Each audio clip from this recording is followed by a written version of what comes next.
My mother walked into my wedding wearing a black veil, my sister Sky by her side with a folder clutched like a weapon. Then, she took the microphone, silenced a room of 150 guests, and told me I had to sign my house over to my sister if I wanted to get married today. What happened next, what my husband Owen put on the screen just a minute later, is the part none of them saw coming. But to understand why my own mother wore black to my wedding, you have to go back to a chipped, green metal box under my grandmother's stairs. Welcome to Family Betrayals by Shaely, where quiet people finally set the record straight and walls built to hide the truth come down in front of everyone. If a family ever made you feel like the strong one who didn't deserve any softness, this story is for you. Drop a comment and tell me where you're listening from, and be sure to subscribe. Let me back up, because a barn full of stunned wedding guests is not where the story starts. It starts with the kind of person I am, which is a person who checks things 3 times. I'm an emergency room nurse. 12 years of night shifts in a county hospital will teach you to trust your own eyes and absolutely nobody else's story. When a chart says one thing and a patient's color says another, you learn to believe the color. You learn to catch the small wrong thing before it turns into the big wrong thing. That's the whole job, and I was good at it. I just never thought I'd have to do it to my own family. People who meet me say I'm calm. What they really mean is I'm quiet. And quiet, it gets mistaken for a lot of things. In my family, it got mistaken for a door. A door they could walk through and leave open. I lived alone back then, out on Willow Creek Lane, in a farmhouse with cedar closets and a porch that desperately needed paint. I paid for that paint myself, 1 gallon at a time, the same way I'd paid for nursing school, the same way I'd paid for the used truck in the driveway. Nobody handed me anything. I need you to understand that early, because later, somebody is going to stand up and tell a whole room that I owed them everything. I didn't. I owed them exactly nothing. And it took me 33 years and a forged signature to finally say that out loud. That night, though, I still believed families settled things quietly. I still believed if you were reasonable people would meet you halfway. I was about to find out what my mother, Eleanor Sterling, thought halfway meant. It meant everything I had, handed over with a smile, in front of witnesses, before anyone could ask the one question that would sink her. The house on Willow Creek Lane was my grandmother Agnes Sterling's before it was mine. Grandma Agnes raised me in that house, more than my own parents ever did. When I was small, and the noise at home got to be too much, my father would drive me out to the farm and leave me for a weekend that often stretched into a week. Grandma Agnes never once acted like I was a burden dropped on her porch. She taught me to can tomatoes, to change a tire, and most importantly, to write everything down. Paper doesn't forget, Clara, she'd say, tapping the old ledger where she tracked every seed and every dollar. People forget. Paper doesn't. She smelled like cedar and coffee. She kept a green metal box under the stairs that she called her important things box, and she guarded it like it held gold. But it held paper. That's all it ever held. And by the end of the story, you'll understand that paper was worth more than gold. Grandma Agnes died 2 years before my wedding. 81 years old, in her own bed, with me holding her hand through a night shift I'd traded 3 favors to get off. In her will, she left the farmhouse to me. Not to the family. Not to be split. To me, Clara Sterling by name. Spelled out by her lawyer and recorded down at the county building where such things get made real. My parents were at the reading. I watched my mother, Eleanor's face, when the lawyer said my name, and only my name. She smiled the way you smile at a funeral when you're already thinking about the estate. I didn't understand that smile then. I filed it away, the way I file away a patient's odd little symptom that doesn't fit yet. 2 years later, it would fit. 2 years later, that smile would walk into my wedding wearing a black veil. To understand my family, you have to understand the math of it, and the math never changed. There were 2 daughters. There was one bank of attention, and it all flowed in one direction. My sister, Sky, was 3 years younger, and in my parents' eyes, 3 years more fragile. When Sky wanted lessons, there was money for dance lessons. When I wanted the same, I was told I was practical. That I didn't need things like that. Practical. That word followed me my whole life, like a dog I never fed. It meant, you'll be fine, so we won't worry about you. By the time we were grown, the pattern had a rhythm you could set a clock to. Sky opened a boutique in town with money my parents scraped together. The boutique failed. Sky opened another. That one failed too. Each time, my mother Eleanor's voice on the phone would go soft and urgent, and each time the family would rally around Sky like she was a house on fire. Nobody ever rallied around me, because I never let anything catch fire. I paid my bills. I showed up for my shifts. I was reliable. And in my family, reliable was just a quieter word for available. Available to be leaned on, borrowed from, and eventually, I'd learn, robbed. I didn't resent Sky. Not really. You can't resent water for running downhill. I resented that nobody ever asked if I was tired of being the hill. My weakness, if you want to name it, was that I couldn't stop being the one who held things together. I'd fix the problem before anyone thanked me for it. I'd notice the small wrong thing and quietly handle it and never send the bill. That habit is what made me good at my job. It's also what almost cost me the only thing my grandmother ever gave me. Almost. I met Owen Vance at a fundraiser for the volunteer fire department, of all places. He taught history at the high school 2 towns over, and he had the calmest hands I'd ever seen on a man who wasn't a surgeon. We dated for 2 years before he asked. And when he asked, he did it on the porch on Willow Creek Lane, with the paint I'd finally finished drying behind us. I said yes before he got the whole sentence out. I called my parents the next morning, the way you're supposed to, because I still played by rules nobody else in my family respected. My mother Eleanor went quiet on the line. Not happy quiet. Calculating quiet. Then she said, "That's nice, honey. And what happens to the house?" Not congratulations. Not I'm happy for you. The house. I told her the house was mine and would stay mine. And Owen understood that. And that was the end of it. She said, "We'll see," in the tone she used when she meant the opposite. Then the phone made a muffled sound, like she'd pressed it to her chest, and I heard her call out to my father, and I heard Sky's name, and I heard a door close. The line came back a minute later, bright and false. "We'll celebrate soon," she said, and hung up. I sat at my kitchen table, the ring still new on my hand, and a cold feeling in my stomach that had nothing to do with Owen. I knew that closed-door tone. I'd heard it my whole childhood. Always right before something got decided about me without me. I told myself I was reading too much into a phone call. I told myself families get strange around weddings. I was half right. My family didn't get strange around my wedding. They got organized. The first ask came 2 weeks later over coffee at my mother's kitchen table in town, 20 minutes down the county road from my farm. She'd invited me like it was a treat. She poured the good coffee, the kind she saved for company, which should have been my first warning. Then she folded her hands and told me, "The family has been talking." In my family, "the family has been talking" means a decision has already been made, and I'm being informed. She said Sky was going through a hard stretch. She said it wasn't fair that I had a whole house to myself while my sister struggled. She said, and I'll never forget the softness she wrapped it in, "It would mean so much if you'd think about sharing the farm with your sister, putting her name on it. For family." I set my cup down. I said no.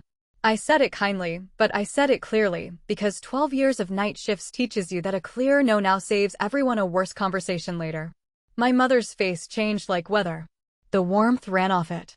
Her eyes filled, right on cue, the way they always did when kindness stopped working and she reached for guilt. "After everything this family has done for you," she said, dabbing at nothing. I asked her, honestly curious, what exactly the family had done for me that I hadn't done for myself. She didn't answer that. Instead, she said the thing that stayed with me all the way home. She said, "You owe this family more than you think, Clara. Not more than you know, more than you think." Like there was a number I hadn't been shown yet. Like there was a bill already written in my name that I hadn't seen. I drove back to Willow Creek Lane, turning that sentence over and over. I didn't sleep that night. Some part of me had already started counting. Sky called me a few days later, and my sister has never once called just to talk. She led with sugar, the way she always does. She told me she was thrilled about the wedding. She told me Owen seemed nice. Then she got to it sideways, the way she gets to everything. She said the farm was really the family's place, wasn't it? Since Grandma Agnes had lived there.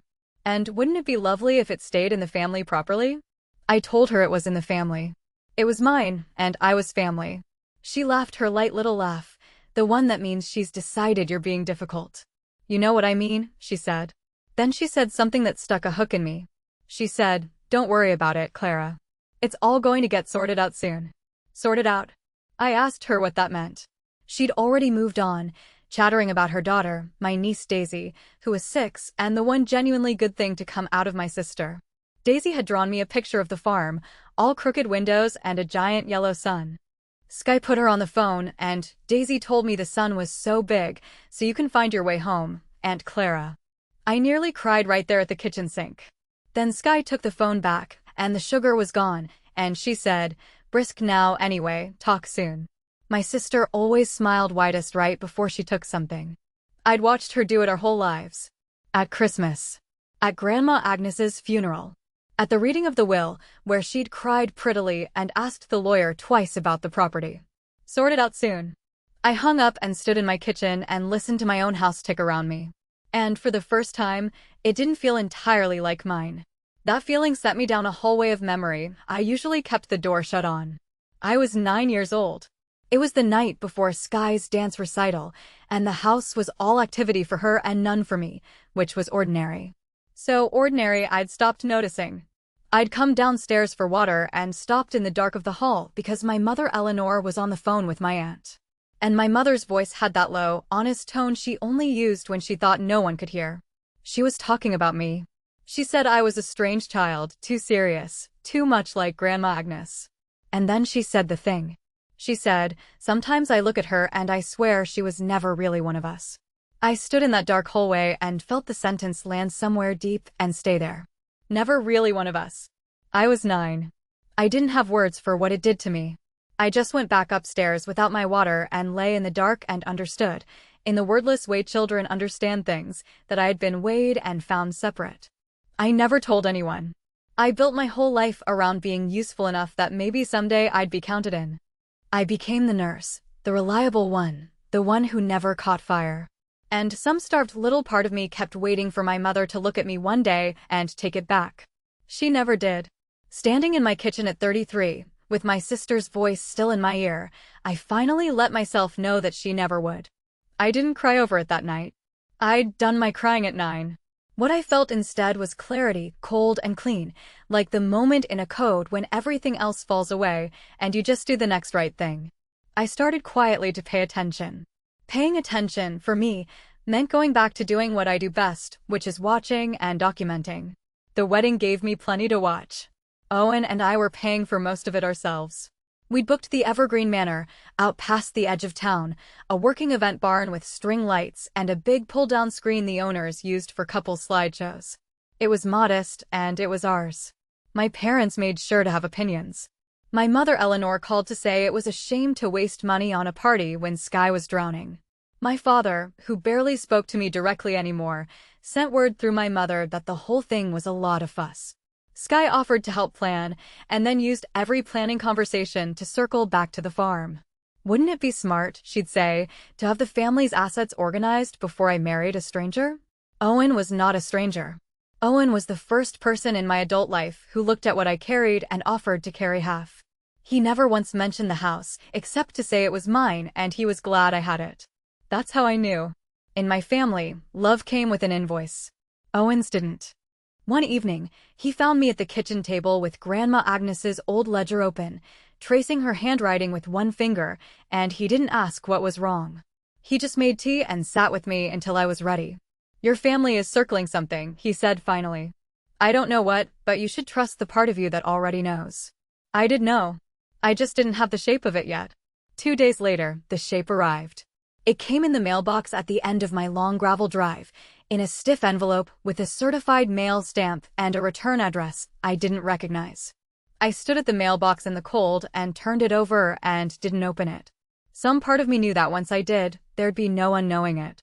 I opened it at the kitchen table, with a cup of coffee going cold beside me. The letterhead belonged to a title insurance company. The language was the careful, bloodless language that companies use when something has gone wrong and they don't want to be the ones to say it plainly.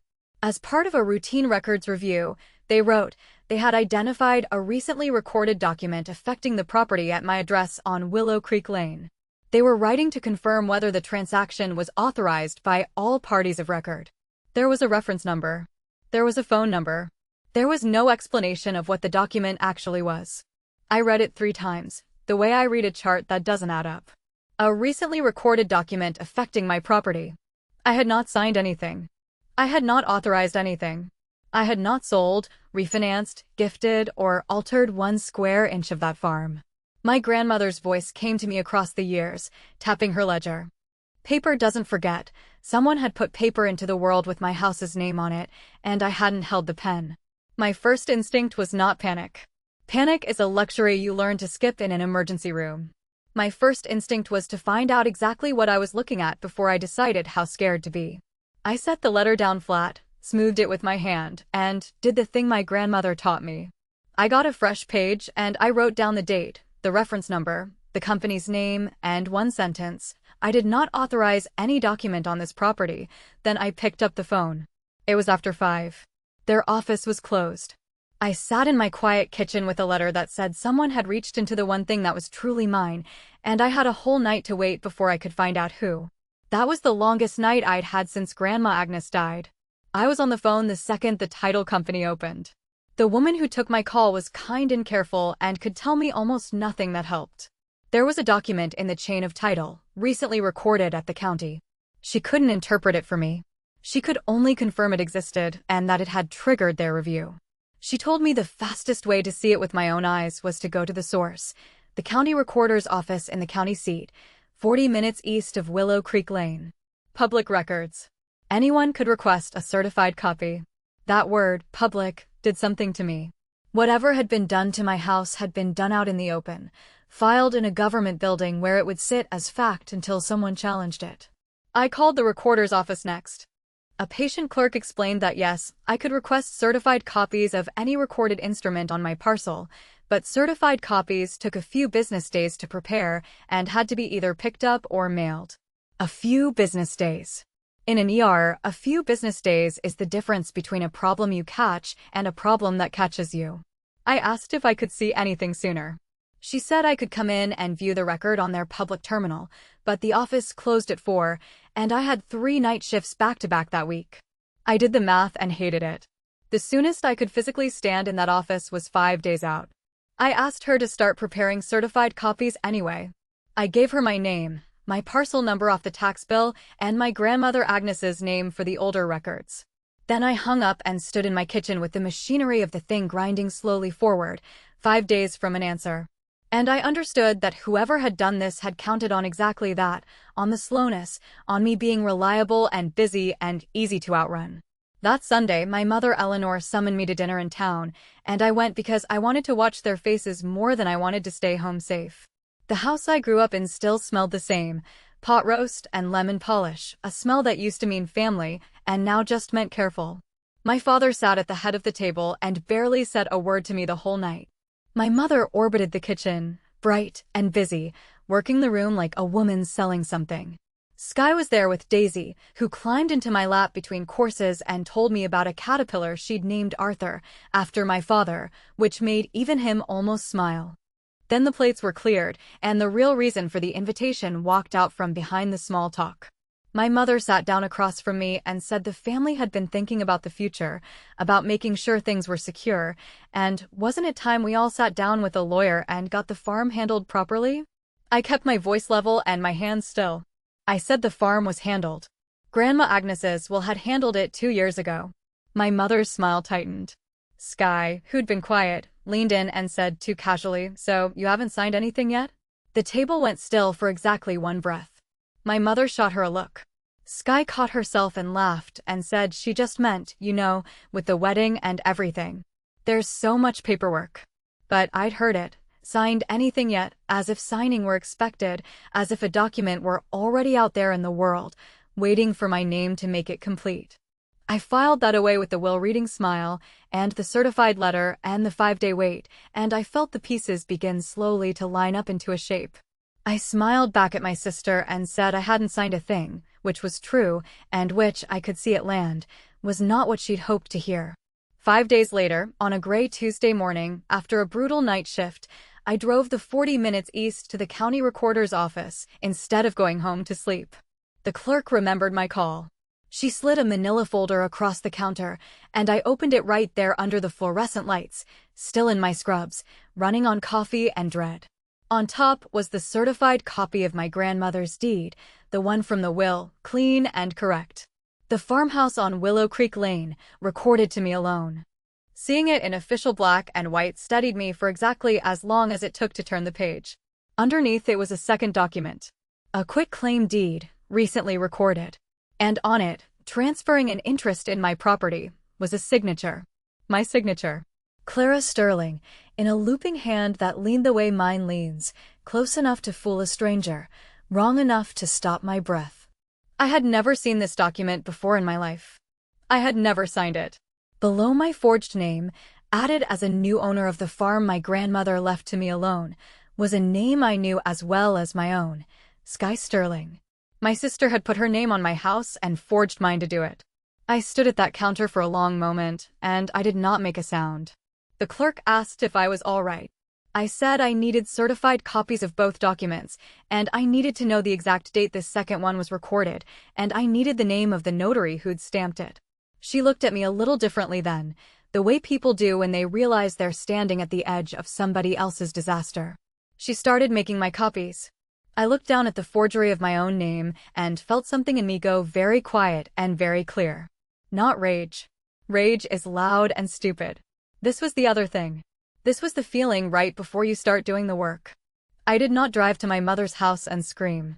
That's what they would have expected. And a person who reacts is a person you can manage. Instead, I drove home to Willow Creek Lane, slept 4 hours because a shaking nurse helps no one, and then I called a lawyer. Brenda Hawthorne had handled real estate in that county for 20 years and had a reputation for being unshakable. I laid the 2 deeds out on my kitchen table and read her everything over the phone, slow and exact, the way I'd give a report on a crashing patient. She was quiet for a moment. Then she said the words that changed the shape of my fear into the shape of a plan. She said, "Clara, a forged signature on a deed isn't a family argument. It's forgery. It's a crime."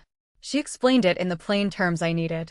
The quitclaim deed was almost certainly void because you can't transfer away someone's property with a signature they never wrote. But void wasn't automatic.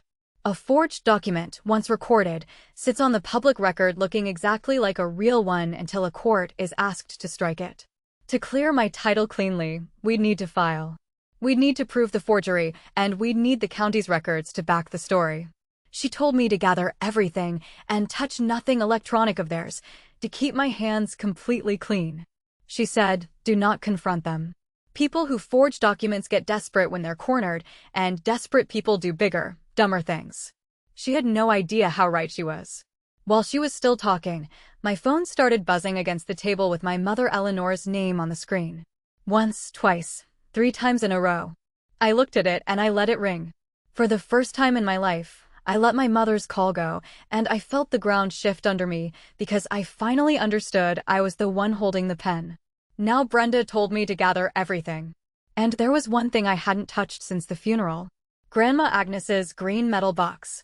It lived under the stairs on Willow Creek Lane, exactly where it had always lived. And after she died, I'd carried it to the farm and slid it into the same kind of dark cubby. And then I'd left it alone, because opening it meant admitting she was really gone. That night, after Brenda's call, I finally pulled it out. It was heavier than I remembered. The paint was chipped at the corners, worn down to gray metal, where her hands had gripped it 1,000 times. I set it on the kitchen table under the low light, and I sat with it for a while before I opened it. The way you sit with a patient's family before you say the hard thing. My grandmother had told me once near the end, when the morphine made her honest, "Everything you'll ever need is in that box, Clara. Everything they'll try to take. That's where the truth of it lives." I thought she was wandering. I thought she meant keepsakes. I ran my thumb along the seam of the lid and I thought about the forged deed sitting in a government building with my sister's name on my house. And I thought about a mother who wore calculation like perfume. And I thought about a 9-year-old in a dark hallway hearing she was never really one of them. I lifted the lid. Inside, the smell of cedar and old paper rose up like she'd just closed it yesterday. On top, folded once, was a piece of stationery in her round, deliberate hand. And under that, in a manila sleeve she'd labeled in block letters, was a copy of the deed to the farm, the original recording, the real one, the one that said, "This house was mine before anyone ever tried to forge me out of it. I reached for her letter first. I unfolded my grandmother's letter under the kitchen light, and I heard her voice in every line. She'd written it the last spring she was alive, though she never gave it to me. She wrote the way she talked, plain and unafraid. She wrote that she knew exactly what my parents were. She wrote that she'd watched them dote on Sky and lean on me my whole life, and that it had broken something in her she never let me see. I didn't leave you this farm because you needed a house, she wrote. Asterisk, I left it to you because you needed proof. Proof that somebody chose you first, on purpose, in writing, where no one could argue it away later. Asterisk, I had to stop reading and put my hand flat on the table. Then came the line. She'd written it near the bottom, underlined once in that round teacher's hand that had signed my report cards when my parents forgot to come to conferences. Asterisk, this house already knows who it belongs to. Don't let anyone move you from it. Asterisk, I read it, and I read it again, and something that had been loose in me my whole life clicked into place and held. This house already knows who it belongs to. She'd known. Somehow, 2 years before a title company ever mailed me a warning, my grandmother had known that someone would come for this farm, and she'd left me not just the deed, but the words to stand on while I fought for it. Under the letter, in the manila sleeve, the real recording sat clean and certified and unbreakable. I laid it beside the forged copy I'd gotten from the county. The truth and the lie, side by side on my kitchen table. I photographed nothing of theirs, touched nothing I shouldn't. I just built a folder, the good old-fashioned kind. Paper in a paper sleeve, the way Agnes Sterling would have done it. The real deed. Grandma Agnes's letter. The title company's warning. My own dated notes. And I put her stationery on top, folded once, so that every time I opened that folder, the first thing I'd see was her handwriting, telling me the house already knew. I slept that night, the first time in weeks. The next morning, I showed Owen everything. I spread it across the table like I was presenting a case, because in a way, I was. He read Brenda's notes, the forged deed, my grandmother's letter. When he got to the line about the house knowing who it belonged to, he was quiet for a while. Then he did the thing I love him for. He didn't get angry on my behalf, which would have made it about his anger. He got practical. He said, okay, so we know what they did. The question is what they do next. We talked it through the way we talk through everything. Slow. No drama. Brenda was already moving on the legal side, preparing to file to void the forged deed and refer the forgery to the county. That would grind forward on its own schedule. But Owen pointed at the pattern, the thing my family had done my entire life. They don't do quiet, he said. They do audiences. Every time they've wanted something from you, they've done it in front of people. So the pressure is on you to keep the peace. He was right. The soft ask over the good coffee. The family has been talking dinner. Sky's little public jabs. They didn't want to steal the farm in the dark. They wanted me to hand it over in the light, smiling so it would look like a gift and no one could call it a theft. And the biggest audience I had coming was my wedding. Owen said it carefully, watching my face. If they're going to make a scene, they'll make it where it costs you the most to say no. The Evergreen Manor. 150 guests. A pull-down screen already wired for a slideshow. I looked at the folder on the table, the truth sitting there in paper and my grandmother's hand, and I made a decision that felt less like revenge and more like triage. I said, then if they bring the scene to me, I'll be ready to show everyone what's actually in it. I would not strike first. I would just stop being the one who kept the peace by disappearing. Brenda and I spent the next 2 weeks building the paper, and every piece we pulled made the picture uglier and clearer. The forged quitclaim had been recorded 3 weeks before that certified letter ever reached my mailbox. Whoever filed it had moved fast and moved first, betting I wouldn't look until it was too late. The recorder's office keeps a log of who submits documents and which notary acknowledged them, and Brenda knew how to read it. The notary was a woman named Chadwick who ran a little shopfront service near the courthouse, the kind of place that stamps 100 routine papers a week. Brenda called on a pretext and, without saying anything she shouldn't, learned enough. A woman had come in with a deed already drawn up. She had presented identification and said she was signing on behalf of her sister, who couldn't make it. The notary, following the letter of a busy day, had acknowledged the signature that was placed in front of her. The description of the woman was thin, but it fit. Brown hair to the shoulders. Confident. A little impatient. A young daughter waiting in a chair by the door, coloring. Daisy. My stomach turned at that. At the thought of my niece sitting in a notary's office while her mother forged my name 3 feet away, and Daisy not knowing a thing, just coloring a sun so big I could find my way home. Brenda was gentle but firm. The notary's account, the log, the recording date, the 2 deeds side by side, my grandmother's original in the box, all of it braided into one clean rope. This was no longer a suspicion. This was a case. Skye had physically walked my house into a government office and signed my name to give herself half of it. The only question left was whether my mother had merely blessed it or helped build it. I already suspected the answer. 2 days later, without meaning to look for it, I found the proof, and it came from the last hands I'd have expected. It came from Daisy. It happened on an ordinary afternoon. Skye dropped Daisy at the farm for a few hours because a sitter fell through. And as always, I was the reliable one, the one you could always leave a child with. I didn't mind. Daisy is the one person in that family I'd walk through fire for. She had Skye's old tablet with her, a cracked hand-me-down loaded with cartoons, and she asked if I could get her show going. I took the tablet to tap the app, and it woke to a messaging thread Skye had left open, because my sister has never once thought about who might see her mess. I did not scroll. I want you to know that I have handled other people's private information my whole career, and I know exactly where the line is. But the message on the screen, the one already open, put itself in front of my eyes before I could look away. It was to my mother Eleanor. It said, "The wedding's our last shot.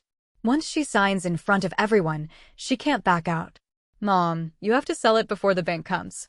I read it once, then I got Daisy's cartoon going, set the tablet gently in her hands, and stepped into the next room with my own heart going like a drum. I did not touch that thread again. I did not go digging. I called Brenda and told her exactly what had appeared, unbidden, on a child's borrowed tablet. I asked her what I was and wasn't allowed to do. She told me to leave it entirely alone. Our case, she said, lived and died on the county records, not on messages I had no right to. We don't need it, she'd insisted. The forgery proves itself. She was right, of course. But 2 words from that message had lodged in me and wouldn't leave, before the bank comes. There was a bank in this. There was a clock I hadn't seen yet, and it was ticking against somebody. Just maybe, not me. That night, I sat with Brenda on the phone, and we laid it all out, end to end. And somewhere in the laying out, the fear left me and something steadier moved in. Here is what we knew. And here is what mattered most. Skye had forged my name and recorded a false deed. My mother, Eleanor, knew, and from the tone of that message, she wasn't just blessing it. She was the one being begged to act. There was a bank involved, and a deadline none of us could see the shape of yet. And most important of all, my family had no idea that I knew any of it. They thought I was still their reliable Clara, busy and trusting, 5 days behind everything. They thought they were hunting me. They had no idea I already had the whole map. Brenda advised patience, and it was the hardest advice I've ever taken. She said the cleanest path was to let the legal filing mature, keep every fact documented, and not tip my hand.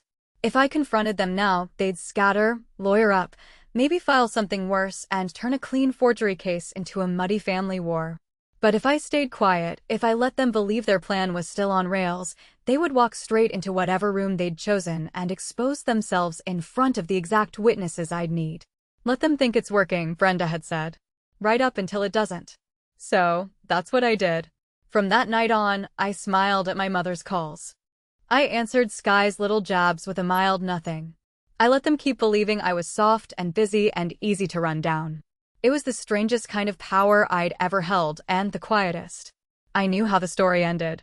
They didn't. Every day they strutted a step closer to a cliff they couldn't see. And all I had to do was keep my grandmother's folder ready and my mouth shut. The only question left was where they'd choose to jump. I was fairly sure I already knew the answer. It had string lights. And a pull-down screen. The pieces snapped onto a calendar over the next few days. And once I saw the dates lined up, I understood I wasn't the only one racing a clock. 3 deadlines were closing on the same point. The first was my wedding, 16 days out, fixed and public and impossible for my family to resist as a stage. The second was Brenda's filing to void the forged deed, which she wanted in front of the county before month's end, because the longer a false document sits unchallenged, the more it can tangle a title. And the third was the one I couldn't see clearly yet. The bank in skies message. The before the bank comes that had its own countdown running somewhere in town. Everything my family did now had a rushed, brittle quality, like people trying to close a door before the wind takes it. My mother's calls got more frequent and more syrupy. She wanted to make peace before the big day. She wanted us to be a united family for the wedding. Then, 4 days out, she left a voicemail that I saved and still have. Her voice was calm in a way that was worse than shouting. She said, "We'll all be there on your day, honey. The whole family. Wear something nice. We're going to settle this once and for all. Settle this on my wedding day. In front of everyone." I stood in my kitchen and listened to it twice. And instead of fear, I felt an almost surgical calm settle over me. They'd chosen the room. They'd chosen the audience. They'd RSVP'd to their own undoing and called it a family reunion. I called Owen and played him the message. He was quiet for a moment. Then he said, "Okay, let's make sure the screen's ready." We had 4 days. I spent them the way my grandmother, Agnes, would have. I got the folder in order. I got the file loaded. And I checked everything 3 times. I want to be honest about the night before I stopped hesitating, because I almost didn't do any of it. 3 nights before the wedding, I sat at my kitchen table with my grandmother's letter in my lap, and I nearly talked myself out of the whole thing. Not the wedding. The truth. I thought maybe I should call my mother privately.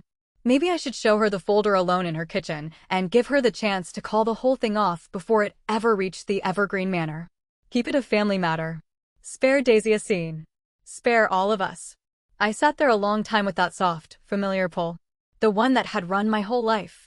The one that said, if you just absorb it quietly, you can keep the peace. If you've ever talked yourself out of protecting your own peace to spare someone who never once spared you, comment, "I see you." Because I need you to know you're not alone in that chair. Then stay with me, because here's what I finally understood at that table. Owen came in and found me there, and I told him what I was thinking. He sat down and took my hand, and he didn't argue. He just said one thing. The private road, the quiet one where you fix it yourselves and nobody gets embarrassed, you've been offering them that road your whole life. They burned it every time. They chose the audience. Let them stand in it. He was right. And I knew he was right because I'd offered that road at the coffee table and the dinner table and on a dozen phone calls. And every single time they'd chosen instead to press harder in front of more people. They didn't want a private resolution. They wanted a public surrender. So I folded my grandmother's letter and put it back on top of the folder, and I made my decision. If they wanted to do this in front of 150 people, then 150 people would see all of it. Not just their version. All of it. 2 days before the wedding, Brenda called with the piece that finally explained everything. And it came fittingly from the public record, the same open books my family had thought no one would ever read. She'd been pulling the recorded documents around my parents' house in town, the one I grew up in, and the story was all there in liens and filings for anyone patient enough to look. Years ago, my parents had opened a home equity line of credit against their own house, a big one. And over the past 3 years, in withdrawal after withdrawal, they had drained it nearly dry. $180,000 pulled out in chunks that lined up almost to the week with each of Sky's failed boutiques and bailouts and hard stretches. They had mortgaged the roof over their own heads to keep my sister afloat. And now the line was maxed, the payments were behind, and there were notices in the record with the lender's name and the ugly word, default. That was the bank in Sky's message. That was the clock. My parents were about to lose their own house, the house I grew up in, because they had spent it all on the daughter they favored. And the only unencumbered, paid off, clean-titled asset left standing in the entire family was a certain farmhouse on Willow Creek Lane that an old woman had deliberately left to the daughter they didn't. They didn't want my house because they were cruel. Or not only because of that. They wanted it because it was the last dry ground in a flood they'd made themselves. I sat with that for a long time. I even felt something close to pity for about a minute. Then I remembered a forged signature and a 9-year-old in a dark hallway and a mother rehearsing a funeral for a living daughter. And the pity folded itself small and quiet and got out of the way. Desperation explains people. It doesn't excuse them, and it certainly doesn't entitle them to the one thing my grandmother left me to prove I was chosen. Once I understood the money, the rest of their plan unfolded in my mind like a diagram, and the sheer, sick cleverness of it took my breath. They knew the forged deed was shaky.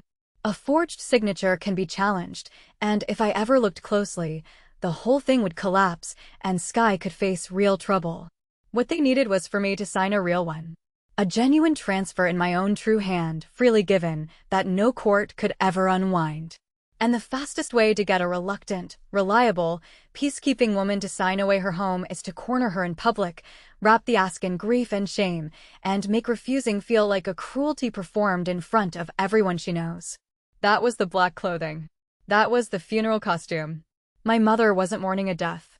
She was staging one, casting me as the daughter who'd killed the family by refusing to help. So that a barn full of my friends and neighbors would turn to me in my white dress and silently beg me to just sign it and make the sad woman stop.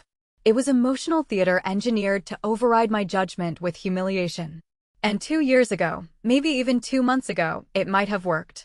I'd spent my whole life folding under exactly that kind of pressure, disappearing to keep the peace, signing whatever kept the noise down. They were counting on the Clara they'd manufactured. They had no way of knowing that Clara had spent the last month reading her grandmother's ledger and her grandmother's letter, and learning finally that being chosen once on purpose, in writing, was worth more than a lifetime of their approval. I knew exactly what they were going to do now. I knew the costume, the mic, the tears, the timing. And, because I knew, I could do the one thing they'd never planned for. I could let them finish the whole performance and then turn on the lights. The day before the wedding, Owen and I went out to the Evergreen Manor to help set up, and while the florist fussed with mason jars and the caterer counted chairs, we did one more quiet piece of work. The barn's owner showed us how the slideshow ran. A simple laptop wired to the projector and the big pull-down screen. A remote to advance the slides. Our wedding slideshow was already loaded. The ordinary, sweet one. Owen and me at the lake. The porch. Daisy's crayon drawing of the farm scanned in, with the giant yellow sun. And then, in a second folder, Owen named something plain and forgettable. We loaded the other file. Not out of cruelty. As insurance. I want to be clear about that, because it matters to me and it might matter to you. I did not build that file hoping to use it. I build it the way I keep a crash cart stocked, praying I never need it and ready if I do. Slide 1. My grandmother's real recorded deed, the farm to me alone. Slide 2. The forged quitclaim, my faked signature beside Sky's real name next to the notary's log and the fraud reference number. Slide 3. The public record of the home equity line, the withdrawals, the default notices, and the plain arithmetic of where the money went. I reviewed every slide 3 times. The nurse in me refusing to let a single detail be wrong, because I knew that if this ever went up on that screen, it had to be unarguable. We set one rule between us, and we said it out loud so neither of us could pretend later. The truth file stayed dark unless they forced it into the light. If my family came and behaved like people, it would never run. If they stood up in front of my guests and tried to take my home by shame, Owen would advance one slide, and the room would see what I'd been carrying alone.